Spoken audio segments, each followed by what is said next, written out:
সুপ্রিয় দর্শক, তারকা আড্ডা অনুষ্ঠানে আপনাদেরকে স্বাগত জানাচ্ছি। আমি সালাম মাহমুদ। প্রিয় দর্শক, আজকে এই অনুষ্ঠানে কথা বলার জন্য আমাদের স্টুডিওতে উপস্থিত রয়েছেন আমাদের দেশের অত্যন্ত জনপ্রিয় চলচ্চিত্র অভিনেত্রী, ৩ শতাধিক চলচ্চিত্রে যিনি অভিনয় করেছেন, রোকেয়া সুলতানা কেয়া চৌধুরী, কেন্দ্রীয় সভাপতি জিয়া সাংস্কৃতিক সংগঠন জিসাস।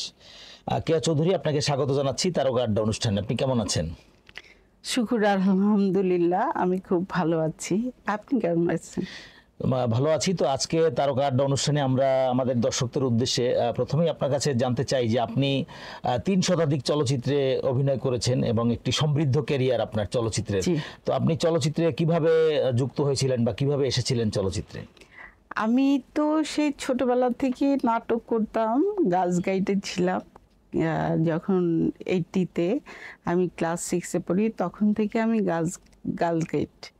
তো ওইখানে টুকটাক নাটক করতাম স্কুল জীবনে। ওইখান থেকে ক্লাস 8-এ যখন 82-তে উঠলাম, তখন একটা নাটকের জন্য বিটিভি থেকে আমাকে ডাকলো। আসকার ইবনে শাইকের নাটক বাদশাবাইর।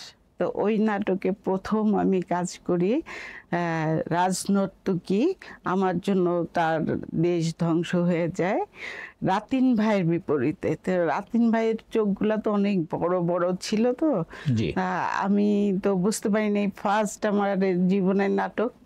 আমি ওনার চোখের দিকে তাকানোর পরে আমার ডায়লগ সব ভুলে গেছি। আমি এখন বাদশা ভাই আমাকে বলতেছে, এই ম্যাডাম আপনার ডায়লগ কোথায়, ডায়লগ কোথায়? আমি তো ডায়লগ সব হারিয়ে ফেলছি। তো রাতিন ভাইয়ের ব্যাপারটা বুঝতে পারছে। উনি বলল যে আমি দেখছি। উনি আমাকে বলল যে আপনি আমার এই নাকের এই মাঝখানটায় তাকাবেন, তাহলে আপনি ভয় পাবেন না। আমি বুঝতে পারছি আপনি ভয় পেয়ে গেছেন। তো তারপরে যখন টেক করলো, এক থেকে ওকে। তো এটা তো আমরা নাটকের কথা জানলাম। তো চলচ্চিত্রের সাথে আপনি কিভাবে যুক্ত হলেন? আমি তো প্রথম থেকে বিটিভিতে নাটকে ছিলাম। তারপরে আমার হাজবেন্ড এটিএম মঈনুদ্দিন, উনি একটা ছবি করলো, ওই ছবির প্রডিউসার ছিলেন উনি। তো ওই নীল নকশার ছবি, ওইটা ওস্তাদ জাহাঙ্গীর আলম ওই ছবির ডিরেক্টর ছিলেন। ওনার ওই ছবির মাধ্যমে আমি ফার্স্ট আসছি রাজীব ভাইয়ের বিপরীতে। তারপরে আপনি আর কোন কোন চলচ্চিত্রে অভিনয় করলেন? আমি তো ৩ শতাধিকের উপরে ছবি করেছি। হিংস্র মানব, হাজার বছর ধরে, ধ্বংস, বাস্তব, আরো অনেক অনেক ছবি করেছি, বুকের পাটা। তো আপনি তো অনেক পুরস্কারে ভূষিত হয়েছেন এবং আমি জানি যে আপনি বাচসাস পুরস্কারে ভূষিত হয়েছেন, যেটি আমাদের জাতীয় চলচ্চিত্র পুরস্কারেরও আগে প্রবর্তিত এবং অত্যন্ত সম্মানজনক পুরস্কার। তো সেই বাচসাস পুরস্কার আপনি কোন চলচ্চিত্রের জন্য পেয়েছিলেন বা সেখানে আপনার অভিনয়টা কি ছিল? আমি এটা হাজার বছর ধরে ছবিতে পেয়েছি। সুচন্দা আপা এই ছবিতে আমাকে কাস্ট করেছিলেন, কারণ ওই ক্যারেক্টার যেটা বড় বউ, এটিএম শামসুজ্জামানের 3 বউ থাকে, তার মধ্যে বড় বউটা উনি খুব করে খুঁজতেছিলেন, পাচ্ছিলেন না। তো আনু আপার কথা আসছে, খালেদা আক্তার, কল্পনা আপার কথা আসছে। তো ওনাদের সাথে যায় না ক্যারেক্টারটা। আমার কোকড়ানো চুল, একটু নাদুস নুদুস, তখন আরও একটু মোটাকুটা ছিলাম। তো ওইটার জন্য খুঁজতেছিল যে এই গল্পটার মধ্যে ওই ক্যারেক্টারটা। তো যখন আমার কথা শুনলো, আমি গেলাম। উনি আমার বাসায় ফোন দিচ্ছে। ফোন করার পরে আমি ওনার বাসায় গেছি। উনি দরজা খুলে হা করে আমার দিকে তাকায় আছে, মানে কোনো কথা বলতেছে না যে গল্পের সাথে এত ভাবে কিভাবে মিলে। না, আমি বললাম যে আপা আমি আসছি। উনি করলো কি, বাসার ঘরের ভিতর ঢুকায় সাথে সাথে আমাকে সাইন করে ওই যে হাজার বছর ধরে যে বইটা, ওই উপন্যাসটা আমার হাতে ধরায় দিলেন। মাহফুজ ভাই ছিলেন, মাহফুজ ভাই বললো যে এই যে দেখেন আপনার ক্যারেক্টার চলে আসছে। তারপরে সপ্তাহ থেকে কাজ আরম্ভ হলো। ওই ছবিটা আমার জীবনে একটা শ্রেষ্ঠ ছবি। ওইটাতে আমি এত ভালো লাগছে ছবিটা কাজ করে। আমার খুব, মানে যতগুলো ছবি করেছি ওইটাতে সবচেয়ে ভালো অভিনয় করেছি এবং ভালো লেগেছে। আরও একটা ছবি হিংস্র মানব, সাকিবের মা হয়েছিলাম। ওটাতে আমার সরাসরি আমার চুলও কেটে ফেলছি ছবিতে। জি। তো চলচ্চিত্রে আপনি দীর্ঘ সময় আছেন এবং 3 শতাধিক চলচ্চিত্র, আসলে এটা একটা অকল্পনীয় ব্যাপার যে এতগুলো চলচ্চিত্রে অভিনয় করা। তো বর্তমানে চলচ্চিত্রের অবস্থা কি এবং আসলে সিনেমা নির্মাণ হচ্ছে না কেন, আপনি কি মনে করেন? উম, বর্তমান ছবি তো নাই বলতে গেলে, দুই একটা যা ছবি চলতেছে শুধু সাকিব ভিত্তিক ছবিগুলি চলছে। বছরে দুইটা কি তিনটা ছবি চলে, আর ছবিগুলো তো মার্কেট নাই। আমাদের সবচেয়ে বড় কথা হচ্ছে আমাদের হল নাই, হলের জন্যই ছবি হচ্ছে না। আবার ডিরেক্টর যারা আমাদের ছিলেন, ঐতিহ্যবাহী যারা ডিরেক্টর ছিলেন, তারাও তো অনেকে মারা গেছেন। কিছু ডিরেক্টর আছেন যারা ছবি পাচ্ছেন না, সেরকম ছবি পাচ্ছেন না। আর আমাদের হল 1500 হলের থেকে এখন 100 উপরে তো নাই, 100-র উপরে হল নাই। হল যদি হয় সেরকম হলগুলোকে ঠিক করতে হবে, নির্মাণ করতে হবে, আবার নতুন করে সাজাইতে হবে, তাহলে হয়তো বা কিছু ছবি হতে পারে, আমার বিশ্বাস এটা। তো আপনি, আমরা দেখেছি যে সাবেক মাননীয় প্রধানমন্ত্রী বেগম খালেদা জিয়া, তার হাত থেকেও আপনি পুরস্কার পেয়েছেন চলচ্চিত্র অভিনেত্রী হিসেবে। তো এই আপনার অনুভূতিটা কেমন, বা যখন পুরস্কারটি পেয়েছিলেন তখন কেমন লেগেছিল আপনার? ওনার কাছে যখন আমরা যাই, আমি তো বহুবার, প্রায় 25 বারের উপরে অধিকবার গিয়েছি ওনার কাছে। উনি তো সবার মা, জননেত্রী খালেদা জিয়া, 3 বারের প্রধানমন্ত্রী আমাদের। প্রথম যখন আমি যাই ওইখানে ওনার কাছে, ছবির আমার নামটা বললো, আমি মানে বিশ্বাস করতে পারতেছি না যে আমাকে উনি ডাকছেন।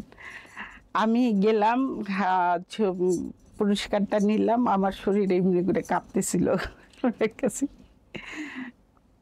এবং খুব আদর করেন উনি। তো আপনি চলচ্চিত্র অভিনয়ের সাথে সাথে আমরা দেখলাম যে আপনি জাতীয়তাবাদী আদর্শের একজন মানে নিবেদিত সৈনিক, এবং জিসাস সেটির এখন আপনি কেন্দ্রীয় সভাপতি। তো এই জিসাসের সাথে আপনি কিভাবে সম্পৃক্ত হয়েছিলেন এবং আপনি আসলে কি ধরনের কর্মসূচিতে অংশগ্রহণ করেছেন? আমি আমি 1992 সালে আমি একটা ছবির জন্য, ওই যে রুনা লায়লার একটা ছবি হয়েছিল, ওই অফিসে একটা কাজে গিয়েছিলাম। ওইখানে আমার সাথে জিসাসের আবুল হাশেম রানা সাহেব, যিনি জিসাসের প্রতিষ্ঠাতা সভাপতি ছিলেন, ওনার সাথে আমার দেখা প্রথম। তো উনি বললো যে আপনি আমাদের এখানে আসেন। আর আমার ফ্যামিলিতে আমার বাবা মা, আমার ভাই বোন সবাই আমরা বিএমপি করি। জি। তো উনি বললো যে আপনি আসেন আমার এখানে। তো আমি তো বিএমপি করি, আমার কাছে খুব ভালো লাগলো। আর ক্লাস 6-এ যখন আমি পড়ি, তখন আমি গার্লস গাইড থেকে প্রথম আমি জিয়াউর রহমানের সাথে আমার হ্যান্ডশেক হয়েছিল। সেটা ওই আপনার গাজীপুর মোচেক আনসার হেডকোয়ার্টারে হয়েছিল। ওইখান থেকে ওনার প্রতি আমার একটা সফট কর্নার। ওটা কি অনুষ্ঠানের মধ্যে? এটা গার্লস গেটের একটা প্রোগ্রাম ছিল আমাদের সারা বাংলাদেশ থেকে। ওই প্রোগ্রামটাতে উনি এসেছিলেন, হেলিকপ্টারে করে এসেছিলেন, তখন আমার সাথে দেখা। আমি তখন ক্লাস 6-এ পড়ি, আমার মনে আছে। তো ওইখান থেকে ওনার প্রতি আমার একটা ভালো দুর্বলতা। আর বিএমপি তো আমাদের ফ্যামিলিতে সবাই করে। তা আমি ওইখানে যখন রানা সাহেব আমাকে প্রস্তাবটা দিল, আমিও লুপে নিলাম। তারপর থেকে রাস্তাঘাটে এখানে সেখানে, ওই আপনার মিরপুরে ফুটপাতে দাঁড়িয়ে দেখা গেল, কোনো সময় ফুটপাতে বসতাম, কোনো সময় এখানে, এইভাবে করতে করতে করতে করতে যখন সিনিয়র সহ সভাপতি আমাদের দিলদার ভাই ছিলেন, উনি যখন মারা গেলেন, উনি মারা যাওয়ার পরে আমি সিনিয়র সহ সভাপতি হইলাম। হওয়ার পরে এই তো এরকম করতে করতে সব সময় আমরা রাস্তাঘাটে যেখানেই বলেন অনেক মাইর খেয়েছি।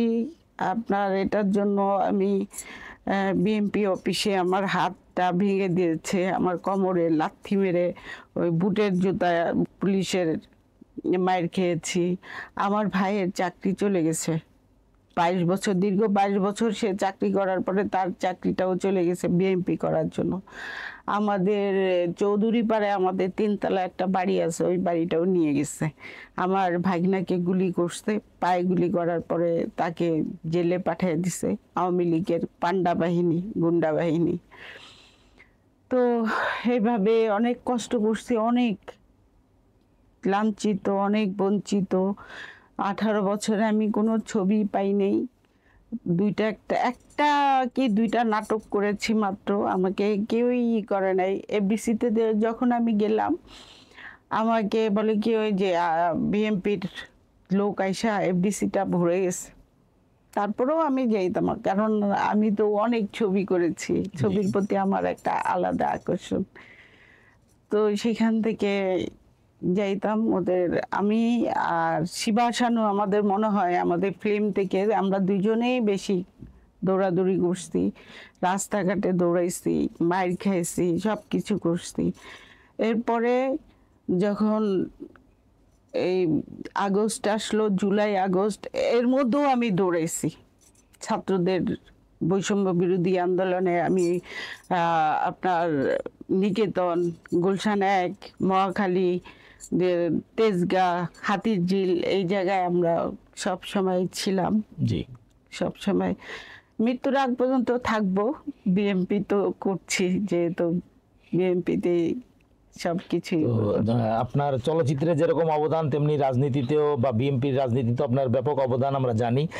তো আগামীতে যদি বেগম খালেদা জিয়া বা তারেক রহমান বা বিএনপি থেকে আপনাকে ধানের শীষ তুলে দেওয়া হয় বা আপনাকে নমিনেশন দেওয়া হয়, বা যদি আপনি এমপি নির্বাচিত হন, আপনার কি স্বপ্ন আছে এই দেশের কল্যাণে, কি ভূমিকা রাখবেন? যদি আমাকে ধানের শীষ তুলে দেয়, ইনশাল্লাহ